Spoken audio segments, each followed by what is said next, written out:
미국의 이 초창기 역사가 시작됐던 그 무렵쯤에 이제 인디언들이 그 본토를 대부분 점령하고 있었지요. 그때 이제 이 인디언들에게 복음을 따로 특별히 전하기 위해서 부르심을 받은 이 사역자들이 당시에 있었습니다. 우리가 잘 알고 있는, 자주 우리가 언급되는 데이빗 브레이너드, 이 분이 그 사역을 담당해서 많은 영향을 미쳤던 분이고, 또 이제 그 가운데 또 한 분이 있었어요. 이제 이 분이 어느 날 이 인디언 마을에 이제 복음을 전하기 위해서 단상에 섰습니다. 그래서 복음을 전할 기회를 얻고 말씀을 선포하는데, 그 인디언 마을이 여러분 굉장히 큰 은혜에 사로잡힌 거예요. 이 복음 전도자가 기대했던 것보다 굉장히 큰 은혜에 사로잡혔습니다. 그래서 이 자신들 부족, 이 불악이 들었던 이 귀한 말씀을 자신들의 동족인 다른 인디언 부족들에게도 꼭 전해주십사 하는 그러한 사모함이 생겼던 거예요. 그래서 이제 누가 뭐 강요한 일도 없었는데 그 부족 가운데 몇 사람이 이렇게 의의가 투합이 되고 해서 그 불악에 있는 사람들이 자신이 가진 것 중에 가장 귀하다고 여겨지는 것들, 그러한 물건들 각자 이렇게 모아서 이제 그 복음 전도자에게 복음을 전하는 비용으로 주기로 결정을 하였는데, 이제 그 연보가 이제 다 끝나갈 무렵에 뒤쪽에서 한 키 큰 인디언 하나가 작은 아이, 아장아장 걷는 그 작은 아이를 데리고 단상 앞으로 나옵니다. 그러면서 그 설교자에게 이런 이야기를 하는 거예요.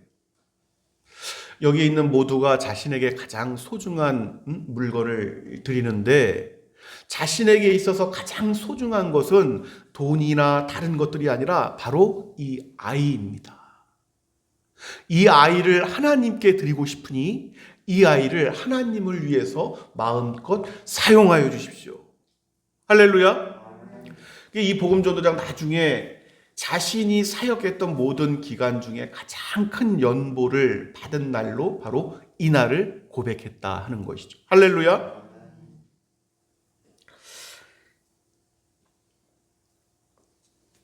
이 땅에서는 여러분 많은 이들이 믿음을 갖게 되고 또 믿음 생활을 이어가겠지만은, 하나님을 인생의 어느 때쯤, 뭐 청년의 시절 만난 것이 중요하다, 좀 더 좀 원숙한 상태에서 만난 것이, 하나님을 어느 때 만난 것이 중요한 것이 아니에요. 자신이 만난 하나님이 얼마나 크신 분이신지를 깨닫는 것이 중요한 것입니다. 그래서 여러분 그것을 얼만큼 깨닫느냐에 따라서 먼저 된 자가 나중되고 나중된 자가 먼저 되느니라 하는 것이죠.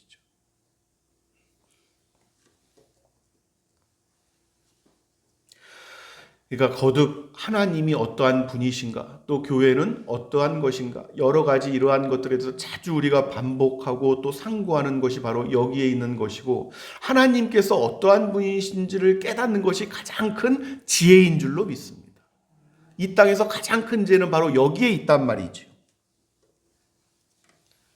이 크신 하나님, 그러니까 자신이 깨닫는 것이 얼마나 크신 하나님인지 정말 실제적으로 느껴야 되는 것인데, 이 말로 다할 수 없는 크신 하나님께서 이 정말 버러지보다도 작은 이 아주 먼지 같은 존재, 이 인생을 먼지라고 자꾸 표현을 하는 이들이 많이 있어요. 그래서 시편을 봐도 그렇고, 이 먼지와 같은 나 같은 이 존재에 대해서 인생의 계획을 가지고 계신다는 거예요. 할렐루야. 이것이 너무 놀랍단 말이죠. 이것이 이 비천한 존재, 정말 내가 나를 봐도 너무너무 부끄러워서 아무것도 아닌 이 존재인데, 이러한 존재에 대해서 하나님께서 큰 계획을 가지고 계시단 말이에요. 그리고 이 존재가 어떠한 상태에 오르기를 바라시는 것인지 그것에 대한 또 비전도 가지고 계시고, 그것을 위해서 또 예비하심도 가지고 계시고, 이것이 너무너무 놀랍단 말이죠. 이것이 너무너무 놀랍단 말이죠. 그래, 우리 일생의 여정 속에서 여러분 사실은 하루만이라도 어떠한 사람보다 큰 믿음을 갖게 하실 수 있는 역사가 나타날 수가 있어요. 하루가 천년 같고 천년이 하루 같은 일이 진짜 믿음 안에서는 벌어진단 말이죠, 여러분. 그리고 이 믿음의 크기와 이 믿음의 어떤 이 빛나는 것은 나중에 그날에 밝혀지게 될 것입니다. 그러니까 뭘 막 그냥 뭐 부지런한 이게 중요한 것이 아니라 하나님을 향한 그 믿음이 굉장히 중요한 것이다 하는 것이죠. 하나님께서 저와 여러분 한 사람에게 가지고 있는 이것은 무엇인고 하니 우리들 인생의 여정길에 많은 것들이 나타나요. 이런저런 절망도 때로 나타나고 또 어떤 큰 기쁨들도 있기도 하고 그 영혼이 위로를 얻기도 하고 또 어떨 때는 영혼이 절망 가운데 하나님을 부르짖을 때도 있고 근데 이러한 모든 것들은 왜 일어나는고 하니 결국은 우리들의 영원한 유익을 위해서 그렇습니다.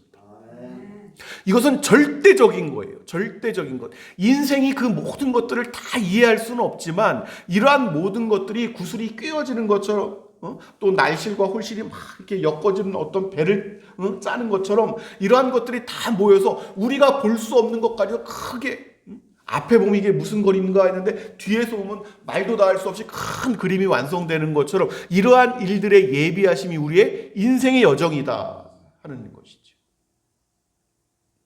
그런데 여러분 하나님을 떠나고 하나님을 알지 못하고 자신의 하나님이 없는 사람들에게는 결단코 이런 일들이 없는 거예요, 여러분. 아무리 화려한 것 같고 뭔가를 쥔 것 같고 뭔 영향력이 있는 것 같고 뭐 아무리 전 세계에 이름난 뭐 사람들이 있어요. 그 인생 자체의 본질은 아무것도 아닌 것이고 여러분 허무한 뿐입니다. 허무한 뿐. 무질서하고 그 인생의 길이. 하나님께서 한 사람의 영혼을 만드셔서 그 영혼을 완성시켜 나가는 것은 이 창조 섭리입니다. 하나님께서 말씀으로 세상을 창조하셨는데 이전을 한번 돌이켜 보세요. 하나님께서 세상을 창조하시기 전에 하나님과 관계없는 것들은 어떤 것이냐면은 무질서와 혼돈입니다. 땅이 공허하고 허무한 거예요.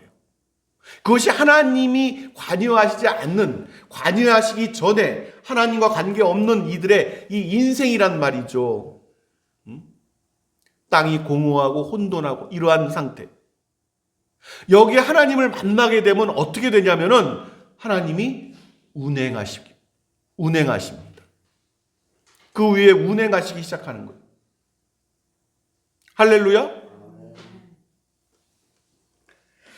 우리가 창세기 1장 2절에 땅이 혼돈하고 공허하며 흑암이 깊음 위에 있고 이 모든 것들은 하나님께서 창조하시기 이전에 말씀으로 세상을 창조하시기 전에 어떤 상태를 나타내는 것인데 하나님의 말씀이 관여하기 전에 나타나는 모든 인생이 이와 똑같단 말이죠.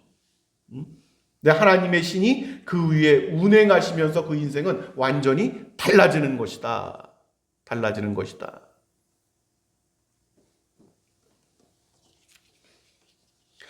하나님의 사람들은 자신에게 일어나는 일들을 절대적으로 이것이 있는 것을 믿는 것입니다. 할렐루야. 하나님께서 궁창과 궁창을 나누시고 빛과 어둠의 경계를 구분하시는 것처럼 이 일이 자신의 인생의 길에서 분명하고 확실하게 나타나는 것을 믿는 것입니다.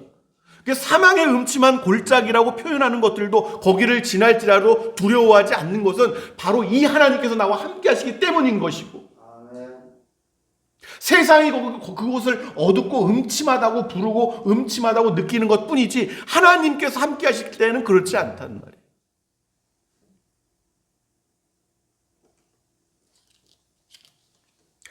궁극적인 것, 제일 중요한 것은 궁극입니다. 궁극적으로, 최종적으로 어떻게 될 것인가.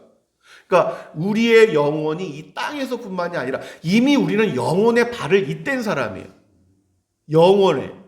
그냥 시간의 세계에서 끝나는 것이 아니라 뭐 몸이 죽으면 끝나는 것이 아니라 이 육신은 여러분 이게 잠깐 뭐 그 몇 초 뭐 이런 것도 중요한 것이 아니고 이미 사실은 심장이 뭐 아직 멈추기 전에라도 그 영혼은 벌써 다 이어졌단 말이죠. 이제 시간은 무의미하단 말이에요. 우리의 육신만 단순히 이것은 여러분 이 죄 가운데 있는 것이기 때문에 우리가 온전한 몸을 입기 위해서 우리가 이제 부활절이지만 좀 있으면 온전한 몸을 입기 위해서 이 필요한 과정을 지금 지나가는 것 뿐이지 이미 영원에 잇대어 있는 존재들이다. 할렐루야. 저와 여러분이 그렇단 말이에요. 그래서 때로 눈물 나는 세상 속에서도 우리가 기쁨 가운데 미소 지으며 하늘을 바라볼 수 있는 이유가 바로 여기에 있는 것이죠. 궁극적인 선을 하나님께서 이루게 하신다. 그것은 천상의 커다란 어떤 그 목적하에 이렇게 이어져 있는 것이다. 분명히 우리가 확신해야 되는 것은 오늘 슬픈 일이 있을 수도 있고, 오늘 어떤 절망적인 상황에 또 때로 닥칠 수도 있고, 오늘 너무 힘겨운 상황이 있을지라도 결국 우리의 인생은 성공적이다 하는 거예요. 그것이 십자가에서 이루신 예수 그리스도의 완전하신 사역이란 말이에요. 완전하신. 그분께서 그렇게 이루심으로 우리는 더 이상 실패한 인생이 되지 않게끔 다 이루었다 하신 것은 완전히 다 이루신 것입니다. 그분 안에 속한 모든 존재가 다 이루어지도록 하나님께서 역사하실 것이다. 할렐루야. 이것이 이제 하나님의 언약이란 말이에요. 이 성경에 계시는 언약. 언약의 백성들이란 말이에요. 이스라엘은. 우리들은 이것을 믿는 것, 성도들은 이것을 믿는 것, 하나님의 백성은 이것을 믿는 것, 이것이 이제 성도들의 믿음인 것이고,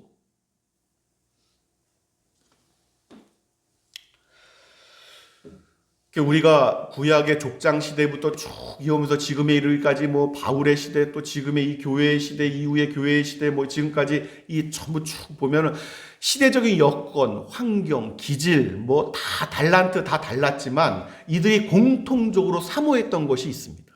그것이 무엇인고 하니 나중에 각각 받게 될 상급이다. 상급이다.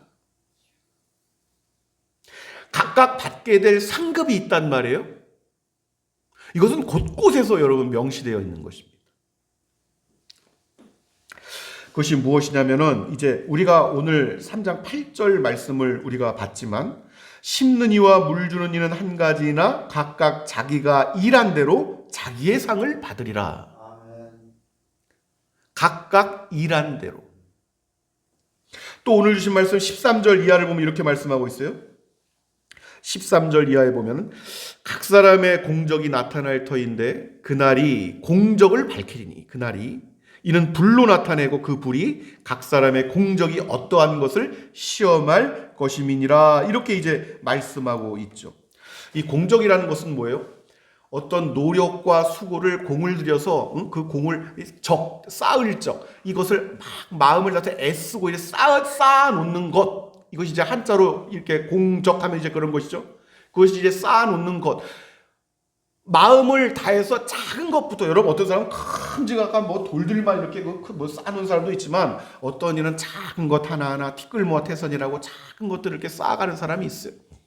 공적도 그와 같이 믿고 그렇게 쌓아간다는 말이지요. 우리가 이것을 좀 기억을 잘 해야 되는 것이 무엇인고 하니, 앞서 우리가 이제 이 8절 말씀 우리가 살펴본 것처럼 각각 자기의 일한 대로 자기의 상을 받게 될 것이다 하는 거예요. 물론 이제 나중에 여러분 이 쌓은 모든 공적과 공로도 우리가 사도 바울의 것처럼 다 하나님의 은혜로 된 것이니, 나의 나 된 것은 하나님의 은혜로 된 것이니 이렇게 고백을 하겠지만, 그럼에도 불구하고 자신이 받을 그 상급과 멸관을 위해서 달려가는 것입니다. 달려가는 것입니다. 그 레이스를 하는 목적이 바로 거기에 있는 거예요. 육상 경기도 그렇고.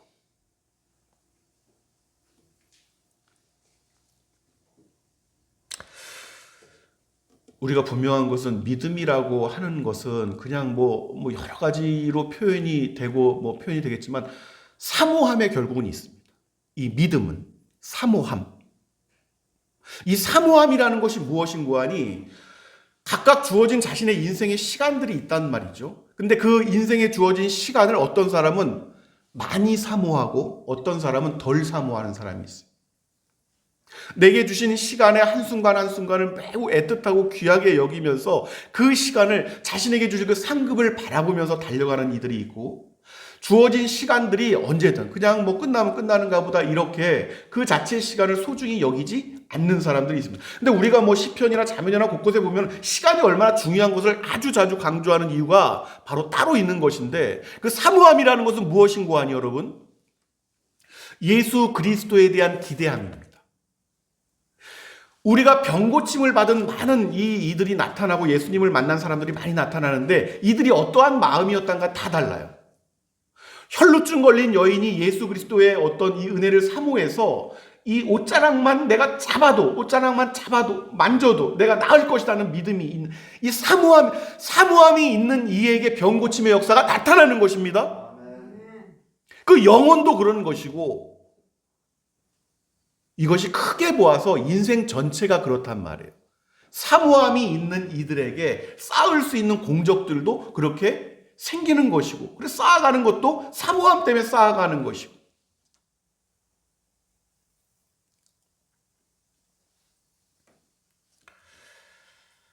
성경은 여러분, 이 상급을 사모하라 하는 말씀들이 곳곳에 아주 많이 있습니다. 아주 많이 있어요. 그리스도인들의 여러분, 믿음장으로 흔히 우리가 소개가 되지만 히브리서 11장 말씀을 보면 이렇게 말씀을 쭉 하고 있어요. 믿음으로 아벨은, 또 믿음으로 에녹은, 또 믿음으로 아브라함, 이렇게 말씀을 하면서 11장 이제 6절 말씀 보면 이렇게 말씀합니다. 잘 들어보세요. 믿음이 없이는 하나님을 기쁘시게 하지 못하나니 하나님께 나아가는 자는 반드시 그가 계신 것과 또한 그가 자기를 찾는 자들에게 상 주시는 이심을 믿어야 할지니라. 믿음이 있는 사람은 그 믿음의 분량대로 그것을 얻는 것입니다. 그것을 바라고 기대하고 사모함이 있기 때문에. 이것이 믿음 안에 들어간단 말이에요. 그냥 아무것도 모르고 그냥 그래 믿으면 믿는 거지, 이런 것이 아니란 말이에요. 그냥 예배 오늘 드렸으니까 나는 내가 할 거 다 한 거야, 이런 것이 아니란 말이에요. 이 성도의 인생의 여정 굉장히 고상합니다. 여러분, 이 기독교의 진리라는 것은 여러분 굉장히 고상하고, 이 정말 이 보배로운 것들이 얼마나 가득한지를 몰라요. 깨달으면 깨달아서 유익하단 말이에요. 한 인생 살아가기에 뭘 어떻게 해야 되는지.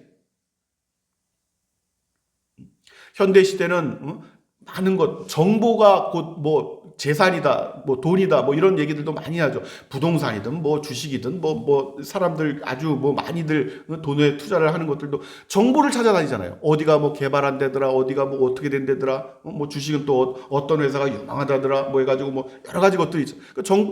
정보라는 게 여러분 진리와 깨달음인데, 바르게 정말 진리를 깨닫는 것이 중요한 것입니다. 할렐루야.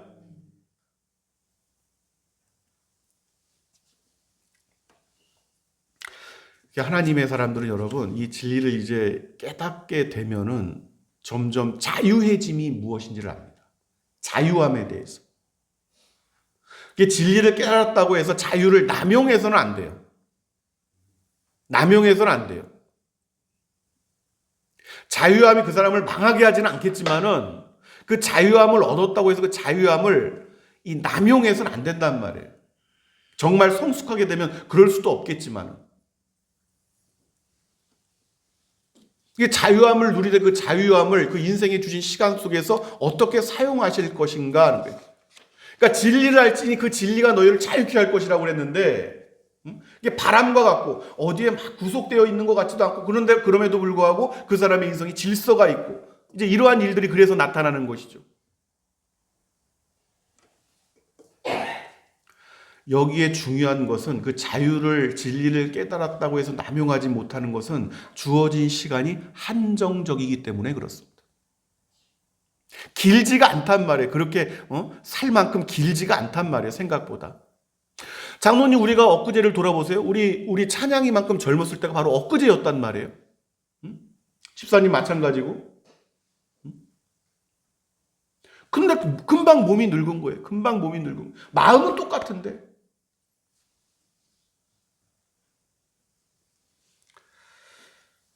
중요한 것은 무엇인고 하니 한정적으로 주어진 시간인데, 너무나 감사하면서 또 놀라운 것은 이 주어진 한정적인 아주 짧은 시간임에도 불구하고 각자에게 이 시간을 주셨어요. 한정적으로 주셨어요. 그런데 이 한정적으로 주신 시간을 통해서 영원한 유익을 주시겠다는 거예요. 할렐루야. 이것이 이제 상급이란 말이에요. 이것이. 그래서 이것을 깊이 깨달은 사람들은 죽는 순간까지 이 오험에 안타까운 거, 이 전라도에 굉장히 유명한 분이 있었는데, 죽은 내가 지금 한 명의 영혼이라도 더 내가 복음을 전할 수 있다면, 이러한 어떤 외침을 하다가 천상으로 떠나는 것이죠.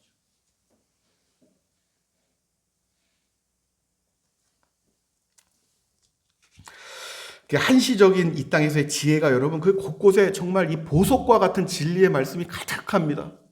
특별히 뭐 바울의 서신서를 우리가 누구나 다 이해할 만한 그러한 언어로 계시를 하셨기 때문에 여러분 고린도전서 10장 23절 24절 말씀을 보면은 이 자유를 사용한다는 거에 대해서 이렇게 말씀을 하는 거예요. 들어보십시오.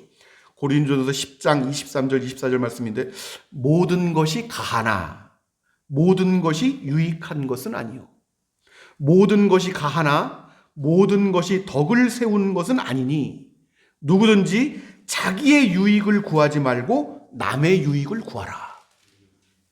할렐루야. 이것이 전부란 말이에요. 사실은 모든 것이 가해요. 그 자유함이 있단 말이에요. 이것은 놀라운 진리입니다. 내가 너에게 다시 오실 것이라고 분명히 말씀하셨습니다. 그때가 언제인고 하니 우리가 오후 예배 때마다 살펴보는 계시록의 그 마지막 때인 것이죠. 그래서 계시록 마지막 여러분 우리가 22장이 마지막인데 22장 12절 말씀에서 우리 주님께서 이렇게 말씀을 하십니다. 잘 들어보세요. 보라 내가 속히 오리니 내가 줄 상이 4개 있어. 내가 4개 줄 상이 있어 각 사람에게 그가 행한 대로 갚아주리라. 아멘. 내가 줄 상이 4개 있다 이렇게 말씀을 하셨어요. 우리 주님께서. 우리들 남은 인생의 여정길 여러분 그 생의 여정길 우리 주님께서 주실 그 상급을 우리 사도 바울처럼 더욱더 애틋하게 사모하는 은혜가 함께 하시기를 우리 주 예수 그리스도의 이름으로 축원합니다. 하나님